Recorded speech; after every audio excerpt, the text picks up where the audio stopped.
thawong adubu aikoi isada thokpanya khalakanda magi maruk mapang singa sinda mairoi singda haujaba sida ngasi jo dumak hairiba dugumlaba aikoi state force amadi paramilitary force singa sina tear gas and rube ka dunga si jutang khairi thamjani bo wafamdi mamangda megi tang ahum thokada megi tang mari tani na haiba viral kuki nupi ani khaki thokiba thawdo tumadi Parliament Putuakanda Atukumlaba Center na Narendra Modi na ikai kumnajalabana amadi state government na Atukumlaba viral oihiba singa judi athu matamda khudakta haiba maduda chenarumi singda khudakta phagi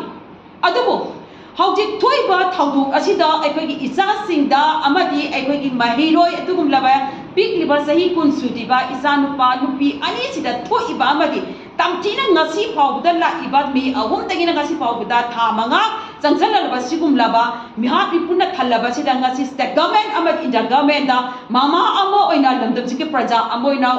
nungaite amadi haiba thawong asi koi condemn tawe maramdi karigino haba matamda thingin da taina ba ngamdraga na nasikuk da taine hara kanda aikoi maitai macha da bauta khut thara kanda aikoi majel onjan ra kanda aikoi majel asi macet pa kanda lai khata na pumut kabagi kaino ama khat state government amadi india government da lautuna ra kanda chilap ra haiba se thoiba thawdok singa sina aikoi da phauje haibadi tawriba thawdok asi ngasi adugum laba sin kuki military singa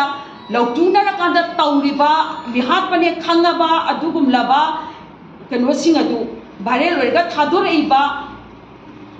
mi singa si kanano haiba se khanga kanda ki singnani makhoina ni haiba se khangna ngasi pawde ste gamena tumina laito kanda aikoi satra singa amadi mairoi sing isa singa sida mama oi bi singa sida aikoi misam praja singa ojala kanda tear gas kapa balamri kapa amadi yum da mapham adigi sona phang yum sida parliamentary force singa sanga kanda yum singa de thugai ba kukai siguma mayam sina tosar tawra kanda haiba kuki singa si thengra ba ngamdra kanda maitai aikoi da ojala pai ba se tinge nangam daga na chikum ga taina ba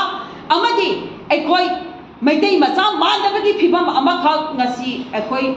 praja ama oina aikoida phaujai haiba thawduk singa sinani kaigino haiba matamda migi kuki ge dugum laba MLA minister tara singa dudi kuki gi chakchana stand tor kana lepa kanda makhoi ku oiba makhoi praja singa tanara kanda mi singa duga tanara kanda haiba military singa duga tanara kanda makhoi di ngasi phaw da che ulau da gai makhoi moi gi oiba stand ama khakta lei adu kari gi no ngasi aikoi gi lenga pariba koi gi lenga sarkar pariba MLA minister singa sina aikoi praja miyamda maite singa sida kulai paijadraba chamjaraba kholau khoraba klaujarakanda aikoi bu kanbiu aikoi bu ngakbiu akoi gi imani ipani harikana changjaliba mama mapa da changjaliba dugum laba macha oreba singa sigi manipur praja pyam se onjalakana khutharakwa jergas ka pa dosan to haiba simadi aikoi ima ipa se karamba ima ipa no haiba se ngasi mama ama amadi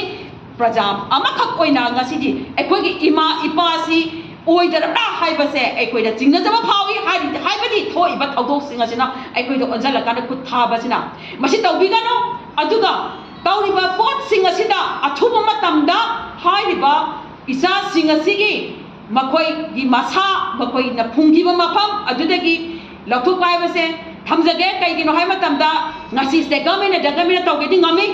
hauji aikoi da lairiba manipur gi phibam sidi maite gi phibam si kai no matamda awang da semai dagi hena koi la jamangam dre makharom da aikoi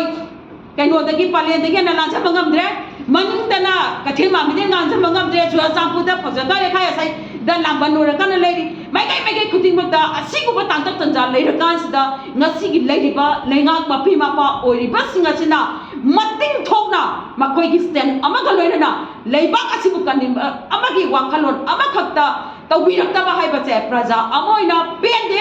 madu tawbiro haibadi aikoi gi ima leibak manipur haiba si asuki matik yamna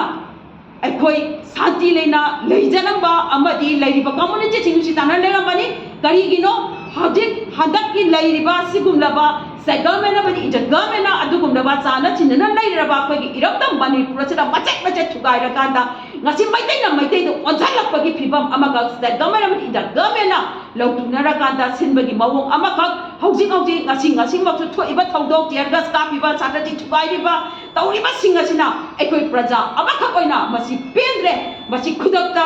अखोई लमदम सिगी असेंबा लुचिंग बिसिंग ओइबा तारगदि खुदकता लेपिदुना अमदि मैते अखोई बो अमदि खुनाइ सिबु कनबियो high वाफम जे थंजरी।